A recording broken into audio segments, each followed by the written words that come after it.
இந்த question ப்ரீவியஸா RRB எக்ஸாம்ல கேட்டிருக்காங்க. ஸோ வரக்கூடிய டிஎன்பிசி, எஸ்எஸ்சி, ஆர்ஆர்பி பேங்கிங்ல கூட்டு வட்டியில இந்த மாடல் சம் கேட்க வாய்ப்பு இருக்கு. அதாவது ஒரு குறிப்பிட்ட அசலானது 10% கூட்டு வட்டியில் 2 ஆண்டுகளில் கிடைக்கும் மொத்த தொகையானது 10,164 எனில் அசல் தொகையை காண்கிறாங்க. கூட்டு வட்டியில இந்த மாடல் சம் கேட்டாங்களா? குறிப்பா இந்த 2 வருஷம் சொன்னாங்களா? ஃபர்ஸ்ட் கொடுத்துருக்கிற வட்டி மட்டும் எடுங்க. இங்க 10%. அப்ப 10 plus 10 plus 10 into 10 divided by 100. So 10 plus 10 20 plus இங்கே டபுள் கேன்சல் பண்ணிடலாம். இங்கே 1 இருக்கும். அப்போ 20 பிளஸ் 1 21%.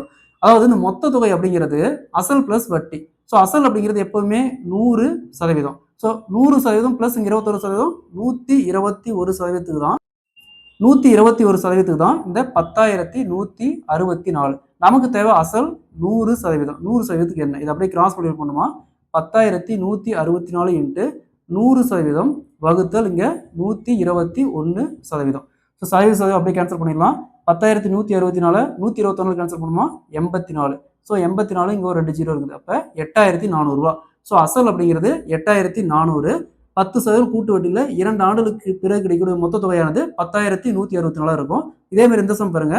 ஒரு குறிப்பிட்ட அசலானது 10% கூட்டு வட்டியில் 2 ஆண்டுகளுக்கு கிடைக்கும் மொத்த தொகையானது 2,420 எனில் அசல் தொகை காண்கிறாங்க. ஸோ இதே மாதிரி இந்த சம் சால்வ் பண்ணிக்கிற ஆன்சரை கமெண்ட்ல போடுங்க. இந்த சம் ப்ரீவியஸா எஸ்எஸ்சி எக்ஸாம்ல கேட்டிருக்காங்க.